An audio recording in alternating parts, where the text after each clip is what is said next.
Yo, what is good, everybody? It's your boy Golden Falls, whatever you want to call me, and I'm back. I'm back with the finale of What If Deku Had a Clone Quirk. First off, I want to say finales are kind of one of those things that it gets absolutely no views. So the people who are watching right now, they're the real homies. They're the real goats right now. So if you're watching, you're a goat. So I actually wanted to say this really quick. I wanted to know if y'all wanted to see, whoever's watching right now, some Naruto stuff. I said I was going to bring Naruto stuff into the realm, and I've gotten some recommendations to bring that back. So I might just do that. I want to get your thoughts on it. And yeah, that's about it. That's all I got to say. We're just going to keep on trucking and keep on moving. We got the finale of this video, and then we'll have the movie, I believe. And then I'll be trying to finish off Naofumi, the explosion hero. I know I've been slacking on that. Yeah, that's about it. I don't really got much more to say, and let's just get exactly into where we left off. Let's get it. Izuku Midoriya, after recovering for a while, is now ready to join Sir Night-Eye and even Melissa, and maybe even Bakugo, depending on circumstances. But Bakugo won't be joining them this time around. Melissa and Izuku will be joining Sir Night-Eye's agency to help out to the best of their ability. But when Izuku arrives, everything would be hitting the fan relatively quickly.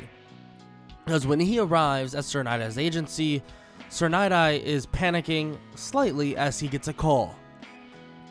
Sir Night-Eye gets a call, well, from Mirio. Mirio is currently speaking with Sir Night-Eye about what just occurred. Overhaul. They just saw Overhaul, and he had a little girl that's basically seemed scared for her life, and now she's still in Overhaul's possession. As they're saying this, they walk through the door, and Melissa is with Mirio, and she looks pissed.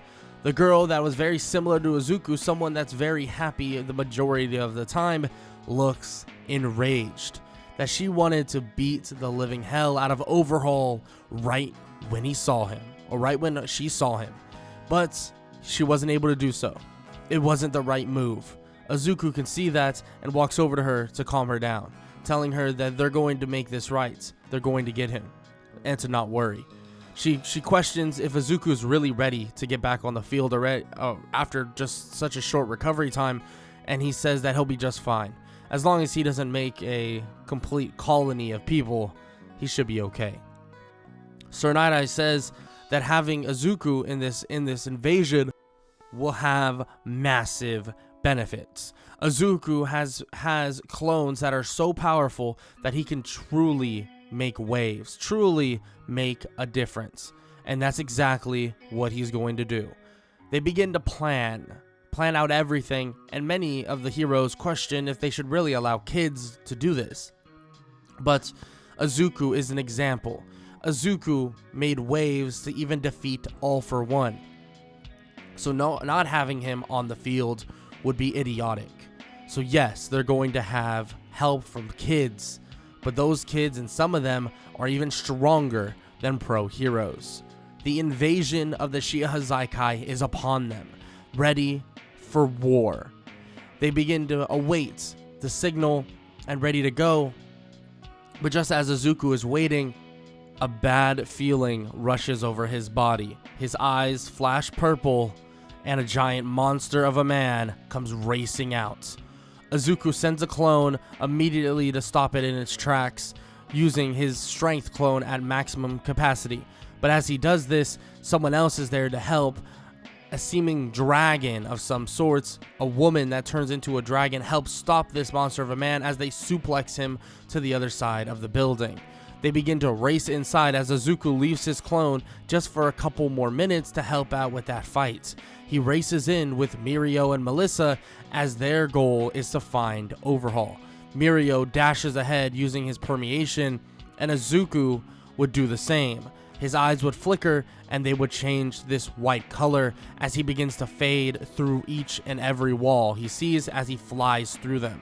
Mirio looks to his side and slightly smirks. It seems like Izuku has come to the realization of the powers that he currently has, And even with the rest time he had, it was all mental at that point. He's able to utilize so many of those quirks that he awakened so many of those different clones. Mirio, Melissa, and Izuku. They would arrive where Overhaul currently is, and a fight would ensue. Overhaul versus the three of them, and this fight was no joke. While Mirio and Overhaul were fighting, Izuku would grab Eri, the little girl that basically was captured there. He would grab her and begin running away, but Eri would tell him not to do this. This is a bad idea, that he's going to kill everyone. And Izuku comforts her, telling her that it's going to be okay. Everything will be okay. That no one's going to die. No, not anymore. Izuku would eventually arrive at the outside and be able to get Eri out of there to a nearby building and tell her that she'll be safe here until reinforcements arrive. He calls for heroes to pick up Eri, and when they do finally arrive, he races back into the building, seeing that Overhaul has somewhat transformed and is currently fighting Melissa and Mirio at the same time. But it doesn't look like he's doing the best, so he tries to pull something out of the cards, something a bit cheap, something in the realm of what a villain would do. He would be able to detain Melissa just for a split second, and a bullet would come flying toward her. Izuku, out of instinct itself, would send out a clone that would go dashing forward, his speed clone. A speed version of himself races toward Melissa as he takes the bullet himself, and his eyes of that clone begin to fade and change back to green. But Izuku, he feels odd. He feels weird. Why? Well, why is it like that? What's going on? He immediately disperses the clone, and it seems like he's unable to create more. This is what's going on. Izuku has no idea at all. This is ridiculous. He's never had something like this happen before. Even Aizawa's quirk doesn't work like that. But Izuku is in complete shock. Melissa, though, would take down Overhaul, and so would Mirio, taking him down and arresting him. And Melissa would thank him for doing that heroic action, but ask why his face looks that way. What's going on? And Izuku says that he can't feel his quirk at all. He's unable to use it. Nothing's working. Nothing's happening. And of course, this would be a terrible, terrible thing. A terrible sight for Izuku, and something that Melissa would feel extremely guilty over. After they get Overhaul to prison and everything is all settled, Izuku would be in complete shock for a while, unable to cope with the idea that his quirk was just stripped away from him, but he had other matters to attend to. After Yue makes sure that Izuku is okay and well off, he would head over to see someone in the hospital, and that's Eri. He would go and see Eri, the little girl that he ran off with to save, to make sure she was okay. He told her that nobody would get hurt, and he promised that, and no one did. He would head over there, and he would arrive in her room and sit down next to her, telling her exactly that everyone's okay, that she's now safe, that she can be happy, a happy child once again. Yes, there are going to be steps to getting to that point, but he promises that everything's okay now, that she'll be safe, and that everything will be just fine. But Eri then brings up something she heard, something from a doctor, that someone did get hurt, and that someone lost their quirk. Of course, Izuku would feel sad hearing this, telling her that everything's okay, that nothing is wrong, and that everyone is healthy and happy right now. Everyone is happy that she's safe, and that happy that she is now in a place that she can have fun as a kid. He wants Eri not to worry about that. There's no reason to worry about that. Deep down inside, Izuku is mortified, frankly, terrified of what's to come, no longer having a quirk and feeling that maybe, just maybe, he's kind of useless now. But Izuku wants to get that all out of his own head. There's bigger things to attend to. This is bigger than everything. He wants to make sure that this child can live a life further and beyond all of this. And maybe one day, he can get his quirk back.